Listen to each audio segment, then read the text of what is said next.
Hi, my name is Elle Solau. And I'm Alison Kamansky, and we did our project for this career presentation on nutritionists slash dietitians.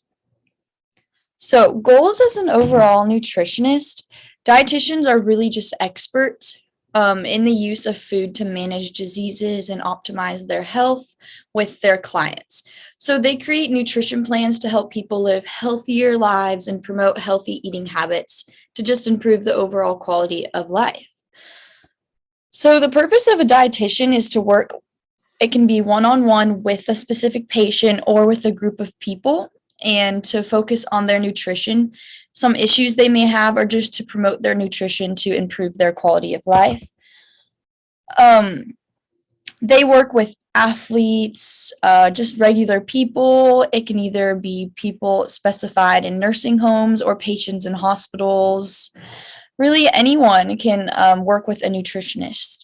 They also work with people who suffer with obesity and chronic illnesses, such as cancer, to work with them to optimize a health plan and diet for their specific chronic illness. Here I just implemented some pictures of a nursing home, athlete, and in a clinical setting, hospital setting. So dietitians can work with any of these people in any occupation they may have. You can also see that they will work in different fields.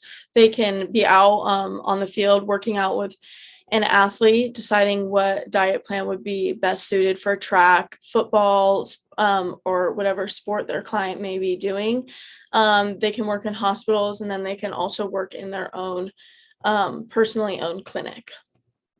So a typical day for nutritionists, we looked at a video focused on Alison, who has 16 years of experience.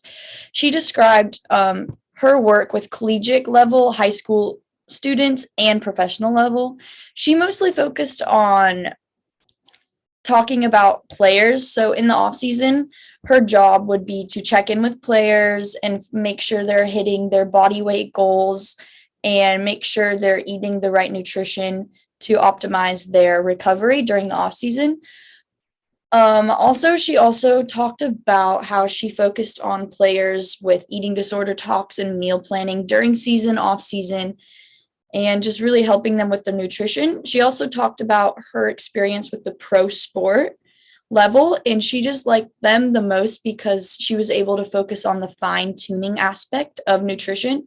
Since they know more about their nutrition, it doesn't have to explain each aspect of what is a micro, what is a macronutrient. She kind of was able to use the more sciencey aspect of nutrition and create a more in-depth plan to optimize their nutrition. She also focused on some patients' medical nutrition. For instance, if they had like a disease, how she was able to use nutrition to optimize their life and improve their life. Also, she talked about how she helped the high school level with nutrition. She taught a sports nutrition class, and after school, she would not just focus on student athletes, but she would help all students in the area of nutrition. While researching for this presentation, we really realized the variability that you can have when going into this field.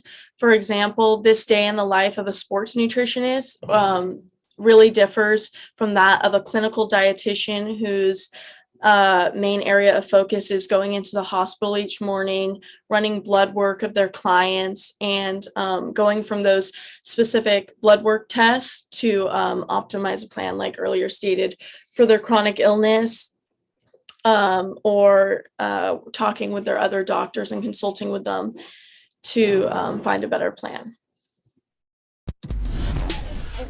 There's the video.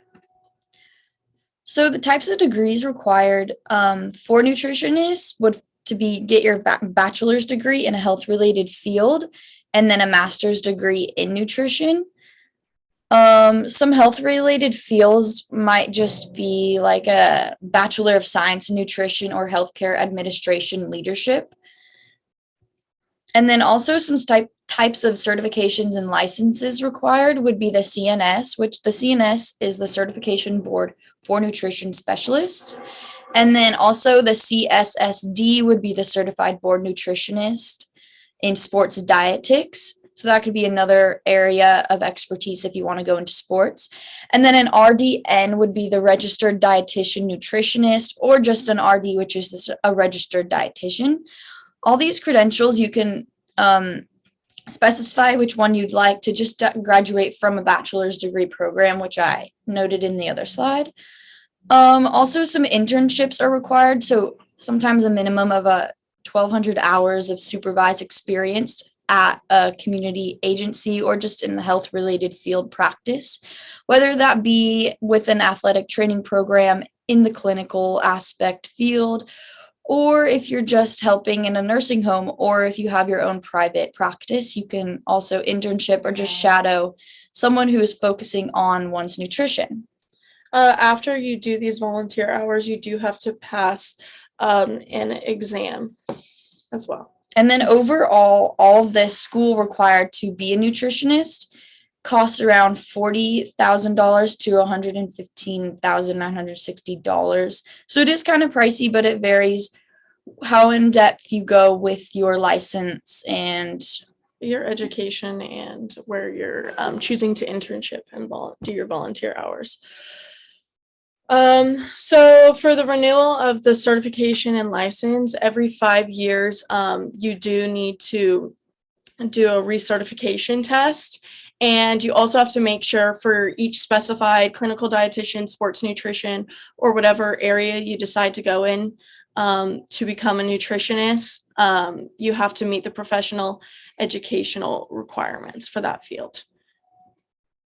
So the occupational outlook, the median pay for a dietitian in the US as of 2020 is $63,090 annually, or about $30.33 an hour. The number of jobs as of 2020 are 23,000 in the US, and it also has an 11% increase of earnings from predicted from 2020 to 2030. And then the employment range is 7,800 from 2020 to 2030 as well. Here I just implemented a quick graph of the employment projection for these nutrition careers is growing at a rate of 11% again. And then to continue, some job listings we found through just a job site was the clinical dietitian at St. Francis Hospital, and then another registered dietitian at an institute on aging. These are both in San Francisco. The salaries were locked for both of these, but again, it's around $73,000. So to just explain an overview of what was needed for each of these job descriptions, for the clinical dietitian at the St. Francis Hospital, your weekly schedule would vary, as it said, and this included weekend coverage as well. And if you did choose to do the day shift, this would be on remote, more online and at home. So to do this, you must provide medical nutrition, therapy to patients, really just consulting and working with your clients.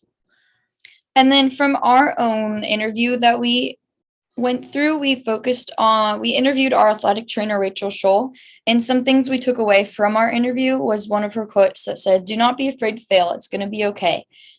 You're going to be okay. Realize when you love what you do, so you realize that you love the occupation you choose." And in order to do so, she told us to volunteer our time to understand what the job really is and to see if you really enjoy it. So these, although she's an athletic trainer, they really do still apply to dietitian, as you can volunteer to see if being a nutritionist is really what you want to do, and also what field you would want to go in, such as the sports nutrition, clinical, etc.